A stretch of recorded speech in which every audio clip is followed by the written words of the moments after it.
No one was injured here, which is amazing considering that the tornado sirens sounded around noon. There were a lot of people here, and they tell me they ran for refuge. It was all over in a matter of seconds, and today families like the Gasts were totaling up their losses and counting their blessings.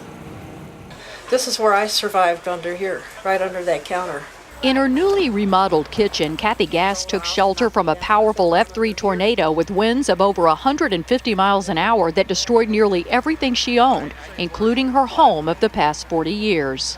It's just unbelievable. You never think it's going to happen to you. Husband Harlan lived to tell about it thanks to some quick decision-making and his old tractor.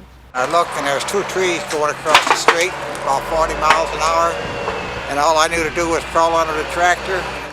Their neighbor, Jim Bearden, welcomed the new year, digging through the remains of his past. His garage once held a lifetime of memories. We're just trying to figure out what we got, what we have left. The tornadoes that struck central Missouri are the worst to hit this state on New Year's Eve in more than 50 years. That same powerful storm system exploded over the small Arkansas town of Cincinnati with winds topping 140 miles an hour.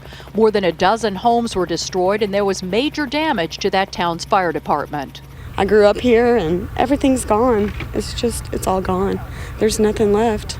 Just look at that. I mean, I'm trying to count. Winter tornadoes are rare. They move quickly through colder air, leaving little time for warning. It was a tightly packed, tightly wound piece of upper level energy that was just bowling its way over the Mississippi Valley. At the same time, we had this really strong temperature contrast and a very vigorous jet stream. And that was what was unusual for this time of year.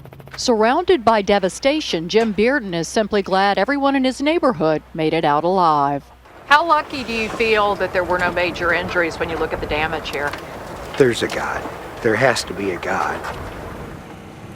You consider those unseasonably warm temperatures. It was in the mid-60s here on Friday. The storm system left behind bitter cold. I'm told cleanup will continue throughout the night here tonight, and the cold will make the painful process even tougher. Anthony? Cynthia Bowers in Sunset Hills, Missouri. Thanks, Cynthia.